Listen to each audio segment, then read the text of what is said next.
हरे कृष्णा, जय श्री हरि। ओम नमः शिवाय।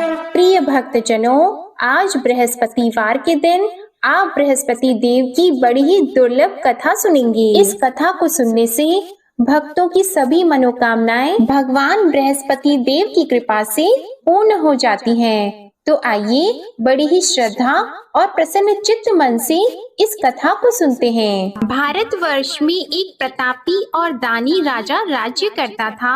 वह नित्य गरीबों और ब्राह्मणों की सहायता करता था। यह बात उसकी रानी को अच्छी नहीं लगती थी। वह न ही गरीबों को दान देती, न ही भगवान का पूजन करती थी और राजा को भी दान देने से मना किया करती थी। एक दिन राजा शिकार खेलने वन को गए हुए थे, तो रानी महल में अकेली थी। उसी समय बृहस्पति देव साधु वेश में राजा के महल में भिक्षा लेने के लिए गए और भिक्षा मांगी, तो रानी ने भिक्षा देने से इनकार कर दिया और कहा, हे साधु महाराज, मैं तो दान पुण्य से तंग आ गई हूँ। मेरा पति सारा धन लुटाते रहते हैं। मेरी इच्छा है कि हमारा धन नष्ट हो जाए, फिर न रहेगा बांस, न बजेगी बांसुरी।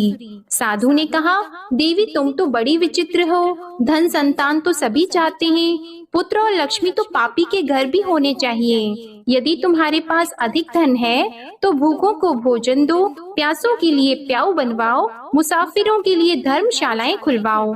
जो निर्धन अपनी कुंवारी कन्याओं का विवाह नहीं कर सकते, उनका विवाह करा दो। ऐसे और कई काम हैं जिनके करने से तुम्हारा यश लोक और परलोक में फैलेगा। परंतु रानी पर उपदेश का कोई प्रभाव नहीं पड़ा। वह बोली, महाराज आप मुझे कुछ न समझाएं, मैं ऐसा धन नहीं चाहती जो हर जगह बांटती फिरूं। साधु ने उत्तर दिया, यदि तुम्हारी ऐसी इच्छा है तो तथास्तु। तुम ऐसा करना कि बृहस्पतिवार को घर लीपकर पीली मिट्टी से अपना सिर धोकर स्नान करना, भट्टी चढ़ाकर कपड़े धोना। ऐसा करने से आपका सारा धन नष्ट हो जाएगा। इतना कहकर वह साधु महाराज वहाँ से आलोक हो गए और साधु के अनुसार कही बातों को पूरा करते हुए रानी को केवल 3 बृहस्पतिवार ही बीते थे कि उसकी समस्त धन संपत्ति नष्ट हो गई। भोजन के लिए राजा का परिवार तरसने लगा। तब एक दिन राजा ने रानी से बोला कि हे रानी, तुम यहीं रहो, मैं दूसरे देश को जाता हूँ, क्योंकि यहाँ पर सभी लोग मुझे जानते हैं, इसलिए मैं कोई छोटा कार्य नहीं कर सकता। ऐसा कहकर राजा परदेश चला गया। वह जंगल से लकड़ी काट कर लाता और शहर में बेचता था। इस तरह वह अपना जीवन व्यतीत करने लगा। इधर राजा के परदेश जाते ही रानी और दासी दुखी रहने लगी। एक बार जब रानी और दासी को 7 दिन तक बिना भोजन के रहना पड़ा, तो रानी ने अपनी दासी से कहा, हे दासी, पास ही के नगर में मेरी बहन रहती है, वह बड़ी धनवान है। तू उसके पास जा और कुछ लेकर आ, ताकि थोड़ा बहुत गुजार बसर हो सके। रानी दासी की बहन के पास गई। उस दिन गुरुवार था और रानी की बहन उस समय बृहस्पतिवार व्रत की कथा सुन रही थी। दासी ने रानी की बहन को अपनी रानी का संदेश दिया, लेकिन रानी की बड़ी बहन ने कोई उत्तर नहीं दिया। जब दासी को रानी की बहन से कोई उत्तर नहीं मिला, तो वह बहुत दुखी हुई और उसे क्रोध भी आया। दासी ने वापस आकर रानी को सारी बात बता दी। सुनकर रानी ने अपने भाग्य को कोसा। उधर रानी की बहन ने सोचा कि मेरी बहन की दासी आई थी, परंतु मैं उससे नहीं बोली, इससे वह बहुत दुखी हुई होगी। कथा सुनकर और पूजन समाप्त करके वह अपनी बहन के घर आई और कहने लगी, हे बहन, मैं बृहस्पतिवार का व्रत कर रही थी, तुम्हारी दासी मेरे घर आई थी, परंतु जब तक कथा होती है तब तक न तो उठते हैं और न ही बोलते हैं, इसलिए मैं नहीं बोली। कहो दासी क्यों गई थी? रानी बोली, बहन तुमसे क्या छिपाऊं, हमारे घर में खाने तक को अनाज नहीं था। ऐसा कहते कहते रानी की आंखें भर आई। उसने दासी समेत पिछले 7 दिनों से भूखे रहने तक की बात अपनी बहन को विस्तार पूर्वक सुना दी। रानी की बहन बोली, देखो बहन, भगवान बृहस्पति सबकी मनोकामना को पूर्ण करते हैं। देखो शायद तुम्हारे घर में अनाज रखा हो। पहले तो रानी को विश्वास नहीं हुआ, पर बहन के आग्रह करने पर उसने अपनी दासी को अंदर भेजा तो उसे सचमुच अनाज से भरा एक घड़ा मिल गया। यह देखकर दासी को बड़ी हैरानी हुई। दासी रानी से कहने लगी, हे रानी, जब हमको भोजन नहीं मिलता तो हम व्रत ही तो करते हैं, इसलिए क्यों न इनसे व्रत और कथा की विधि पूछ ली जाए ताकि हम भी व्रत कर सकें। तब रानी ने अपनी बहन से बृहस्पतिवार व्रत के बारे में पूछा। उसकी बहन ने बताया, बृहस्पतिवार के व्रत में चने की दाल और मुनक्का से विष्णु भगवान का केले की जड़ में पूजन करें तथा दीपक जलाएं, व्रत कथा सुने और पीला भोजन ही करें। इससे बृहस्पति देव प्रसन्न होते हैं। और व्रत और पूजन विधि बताकर रानी की बहन अपने घर को लौट गई। 7 दिन के बाद जब गुरुवार आया तो रानी और दासी ने व्रत रखा। घुड़साल में जाकर चना और गुड़ लेकर आई, फिर उससे केले की जड़ तथा विष्णु भगवान का पूजन किया। अब पीला भोजन कहाँ से आए, इस बात को लेकर दोनों बहुत दुखी थी। क्योंकि उन्होंने व्रत रखा था, इसलिए बृहस्पति देव उनसे प्रसन्न थे। इसलिए वे एक साधारण व्यक्ति का रूप धारण करके 2 थालों में सुंदर पीला भोजन दासी को दे गए। भोजन पाकर दासी बहुत प्रसन्न हुई और फिर रानी के साथ मिलकर भोजन ग्रहण किया। उसके बाद वे सभी गुरुवार को व्रत और पूजन करने लगी। बृहस्पति भगवान की कृपा से उनके पास फिर से धन संपत्ति आ गई, परंतु रानी फिर से पहले की तरह आलस्य करने लगी।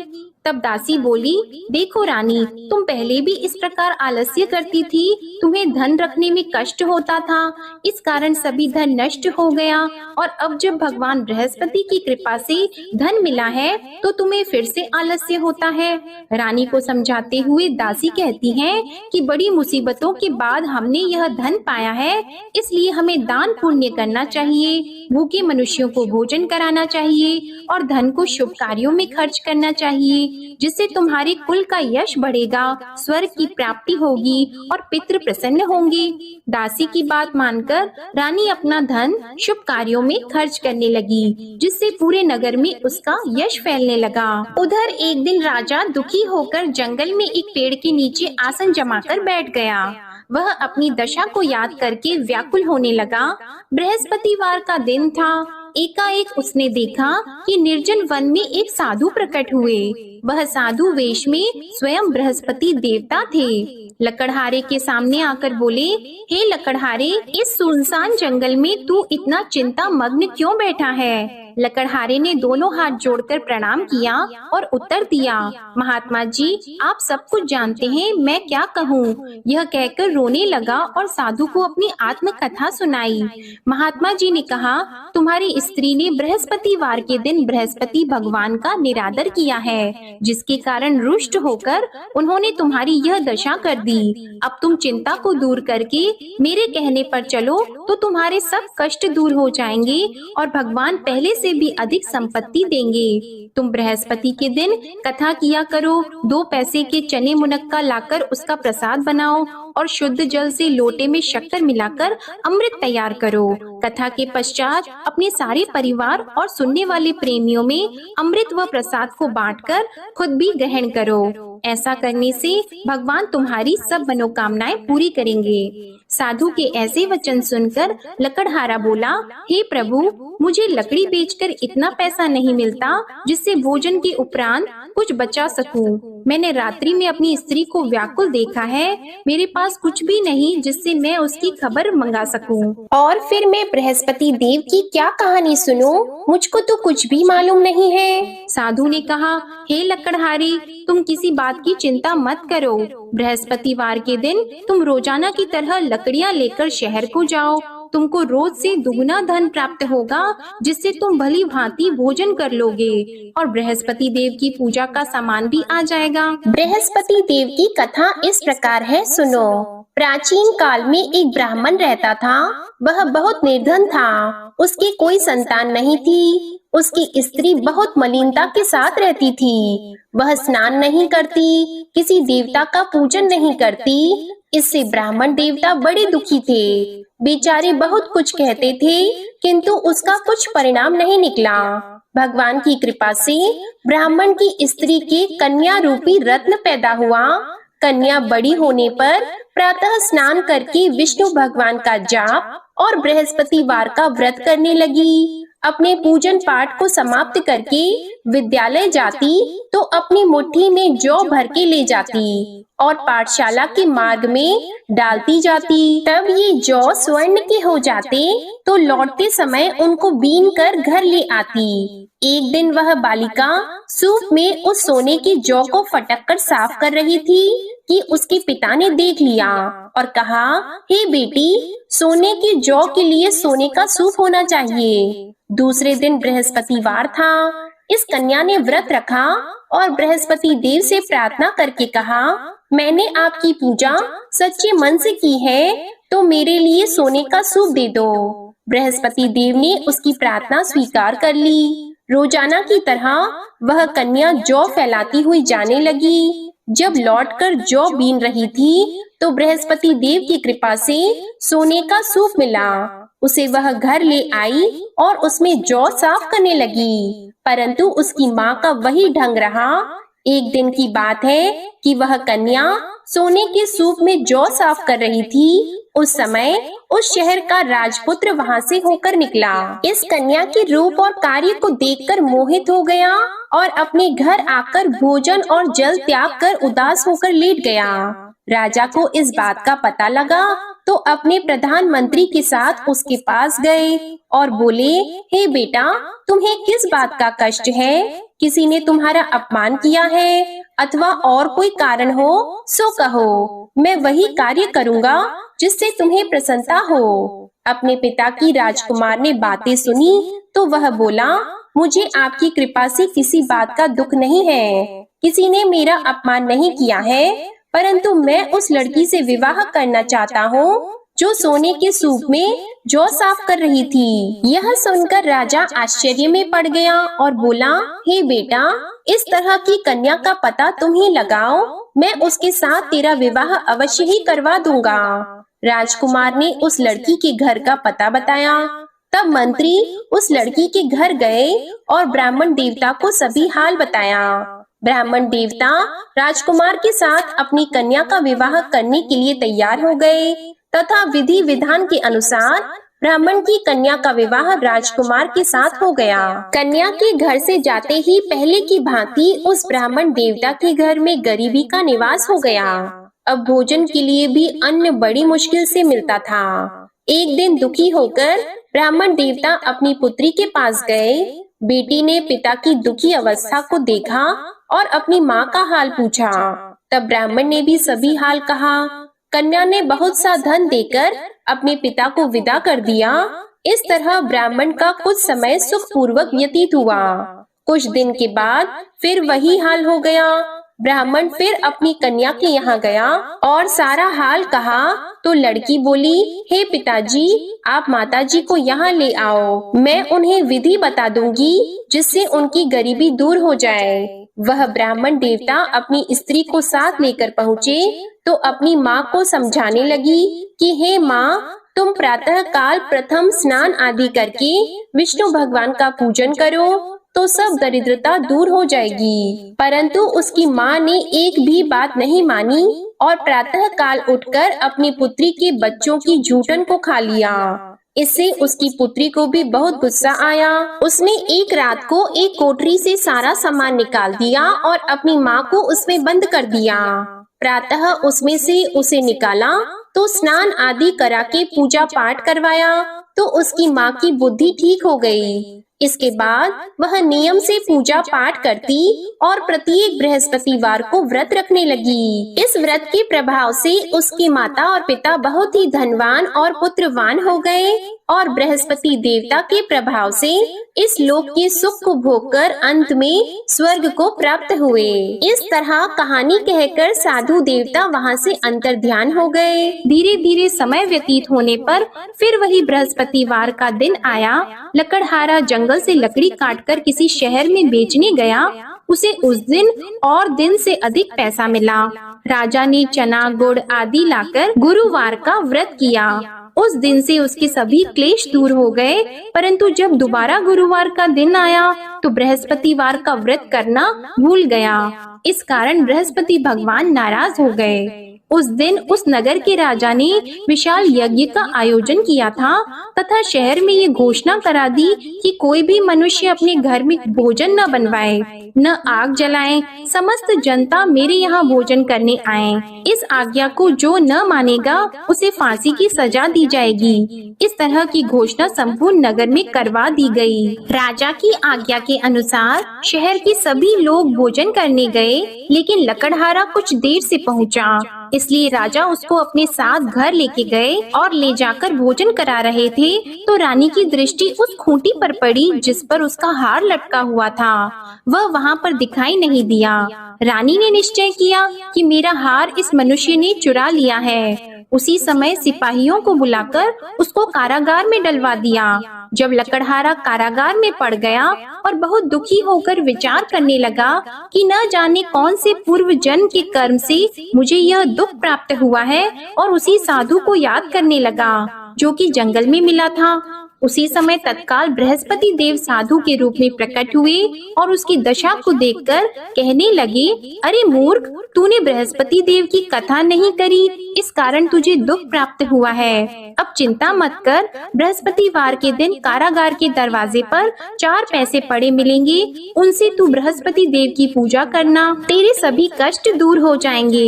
बृहस्पतिवार के दिन उसे 4 पैसे मिले। लकड़हारे ने कथा कही। उसी रात्रि को बृहस्पति देव ने उस नगर के राजा को स्वप्न में कहा, हे राजा, तुमने जिस आदमी को कारागार में बंद कर दिया है वह निर्दोष है, वह राजा है, उसे छोड़ देना। रानी का हार उसी खूंटी पर लटका है, अगर तू ऐसा नहीं करेगा तो मैं तेरे राज्य को नष्ट कर दूंगा। इस तरह रात्रि के स्वप्न को देखकर राजा प्रातः काल उठा और खूंटी पर हार देखकर लकड़हारे को बुलाकर क्षमा मांगी और लकड़हारे को योग्य सुंदर वस्त्र आभूषण देकर विदा कर दिया। बृहस्पति देव की आज्ञा के अनुसार लकड़हारा अपने नगर को चल दिया। राजा जब अपने नगर के निकट पहुंचा तो उसे बड़ा आश्चर्य हुआ। नगर में पहले से अधिक बाग, तालाब, कुएं तथा बहुत सी धर्मशाला, मंदिर आदि बन गई हैं। राजा ने पूछा, यह किसका बाग और धर्मशाला है? तब नगर के सब लोग कहने लगे, यह सब रानी और बंदी के हैं। तो राजा को आश्चर्य हुआ और गुस्सा भी आया। जब रानी ने यह खबर सुनी कि राजा आ रहे हैं तो उन्होंने दासी से कहा, हे दासी, देख राजा हमको कितनी बुरी हालत में छोड़ गए थे, हमारी ऐसी हालत देखकर वह लौट न जाएं, इसलिए तू दरवाजे पर खड़ी हो जा। आज्ञा के अनुसार दासी दरवाजे पर खड़ी हो गई। राजा आए तो उन्हें अपने साथ लेकर आई। तब राजा ने क्रोध करके अपनी रानी से पूछा कि यह धन तुम्हें कैसे प्राप्त हुआ है? तब उन्होंने कहा, हमें यह सब धन बृहस्पति देव के इस व्रत के प्रभाव से प्राप्त हुआ है। राजा ने निश्चय किया कि 7 रोज बाद तो सभी बृहस्पति देव का पूजन करते हैं, परंतु मैं प्रतिदिन दिन में 3 बार कहानी और रोज व्रत किया करूंगा। अब हर समय राजा के दुपट्टे में चने की दाल बंधी रहती और दिन में 3 बार कहानी कहते। एक रोज राजा ने विचार किया कि चलो अपनी बहन के यहाँ हो आवे। इस तरह निश्चय करके राजा घोड़े पर सवार होकर अपनी बहन के यहाँ को चलने लगा। मार्ग में उसने देखा कि कुछ आदमी एक मुर्दे को लिए जा रहे हैं। उन्हें रोककर राजा कहने लगा, अरे भाइयों, मेरी बृहस्पति देव की कथा सुन लो। वे बोले, लो हमारा तो आदमी मर गया है, इसको अपनी कथा की पड़ी है। परंतु कुछ आदमी बोले, अच्छा कहो, हम तुम्हारी कथा भी सुनेंगे। राजा ने दाल निकाली और जब कथा आधी हुई थी कि मुर्दा हिलने लग गया, और जब कथा समाप्त हो गई तो राम राम करके मनुष्य उठकर खड़ा हो गया।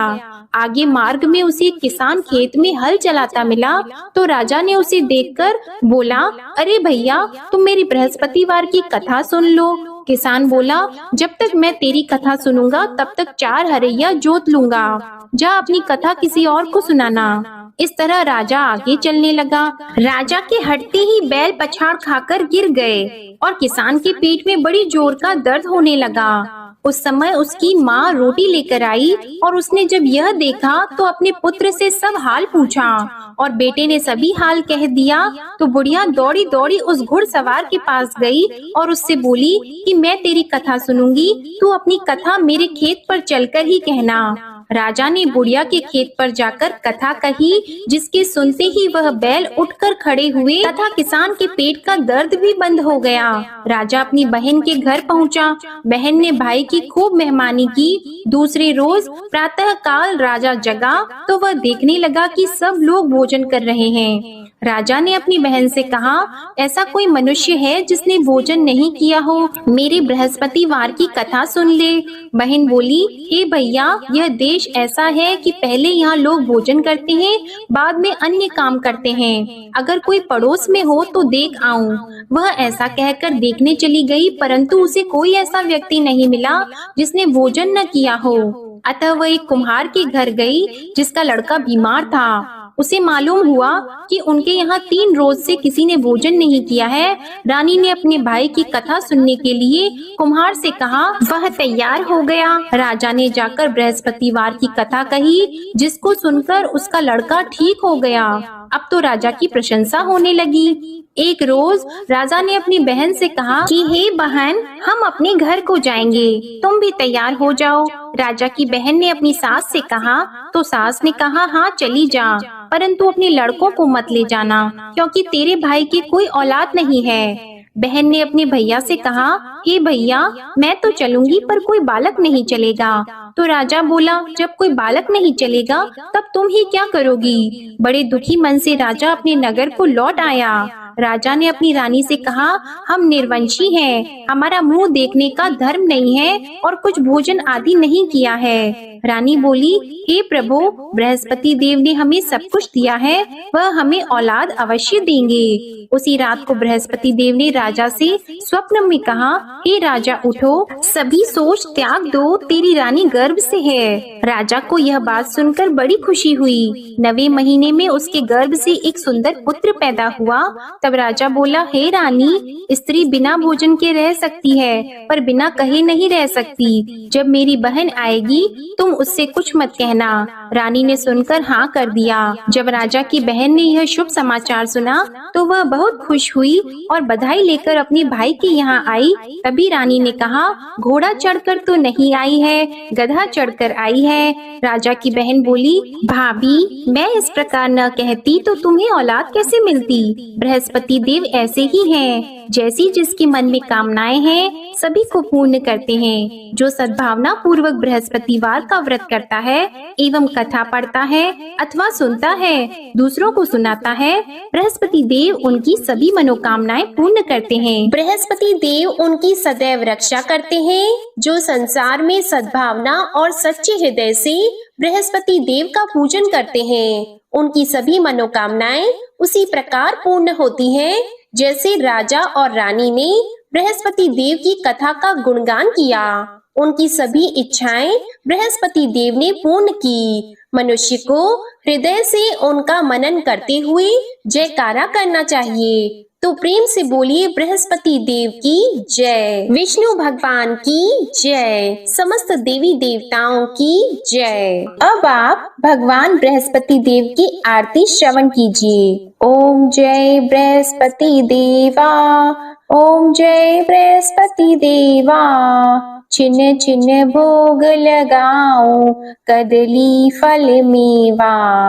ओम जय बृहस्पति देवा, तुम पूर्ण परमात्मा, तुम अंतर्यामी, जगत पिता जगदीश्वर, तुम सबके स्वामी। ओम जय बृहस्पति देवा, चरणामृत निज निर्मल, सब पातक हरता, सकल मनोरथ दायक, कृपा करो भरता। ओम जय बृहस्पति देवा, तन मन धन अर्पण कर, जो जन शरण पड़े, प्रभु प्रकट तब होकर, आकर द्वार खड़े। ओम जय बृहस्पति देवा, दीन दयाल दयानिधि भक्तन हितकारी, पाप दोष सब हरता भव बंधन हारी। ओम जय बृहस्पति देवा, सकल मनोरथ दायक, सब संशय तारो, विषय विकार मिटाओ, संतन सुखकारी। ओम जय बृहस्पति देवा, जो कोई आरती तेरी प्रेम सहित गावे, ज्येष्ठानंद बंद सो निश्चय ही पावे। ओम जय बृहस्पति देवा, ओम जय बृहस्पति देवा। प्रेम से बोलिए भगवान बृहस्पति देव की जय। बोलिए भगवान श्री लक्ष्मी नारायण जी की जय। आपको आज की कथा पसंद आए, आरती पसंद आए तो वीडियो को लाइक कीजिएगा, शेयर कीजिएगा, कमेंट में भगवान बृहस्पति देव जी की जय लिखिएगा और चैनल को भी सब्सक्राइब करिएगा। इसी के साथ आज आप हमारे चैनल पर कजरी तीज की व्रत कथा, भादवे की चौथ माता की कहानी और संकष्टी चतुर्थी की व्रत कथा भी जरूर सुनिएगा। प्रेम से बोलिए भगवान श्री बृहस्पति देव की जय।